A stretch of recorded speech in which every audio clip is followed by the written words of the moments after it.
তো বন্ধুরা, আজ আমি আপনাদের সাথে শেয়ার করব একটা জলে ভাপা কেকের রেসিপি। তো এখানে আমি নিয়েছি সুজি, এই বাটিটার এক বাটি সুজি নিয়ে নিয়েছি, আর হাফ বাটি নিয়েছি চিনি। এটাকে প্রথমে আমি মিক্সার গ্রাইন্ডারে করে ঘুরিয়ে নিচ্ছি।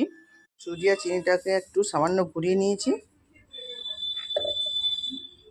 খুব মিহি একটা হবে না, একটু দানা দানা থাকবে। তো এরপর দিয়ে দিচ্ছি দই, টক দই,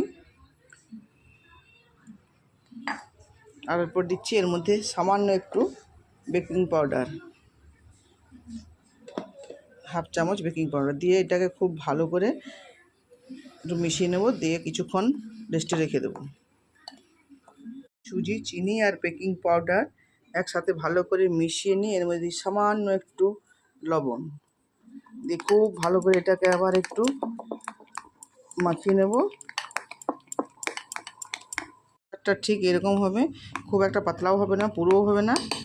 এরপর নিয়েছি একটা কেক তৈরি করার পাত্র, এর মধ্যে ঘি বুলিয়ে নিয়েছি, এর মধ্যে এটা ঢেলে দিচ্ছি। যেহেতু গুঁড়ো করে নিয়েছি, বেশিক্ষণ ভিজিয়ে রাখা দরকার নেই। এরপরে চারদিক থেকে একটু খেলিয়ে দেবো যাতে ভিতরে না বাতাস থাকে। জল ফুটতে দিয়ে দিয়েছি, একটা স্ট্যান্ড দিয়ে দিচ্ছি, এর মধ্যে পরে এটাকে তার উপরে বসিয়ে দিচ্ছি, যে ভিতরে জলের ভাপে হবে। আর উপর থেকে দিয়ে দিচ্ছি একটা চাপা ঢাকা। ব্যাস, এবার 10 মিনিট পর আমি ফিরে আসছি। দেখুন কেকটা, এটা কিন্তু সম্পূর্ণ সুজির কেক। এটাকে এখন ঠান্ডা হয়ে গেছে, এটা ঢেলে নিচ্ছি। একটু ঠান্ডা হয়ে গেলে ঢেলে নিলেই কিন্তু দেখুন কত সুন্দর হয়েছে। দেখুন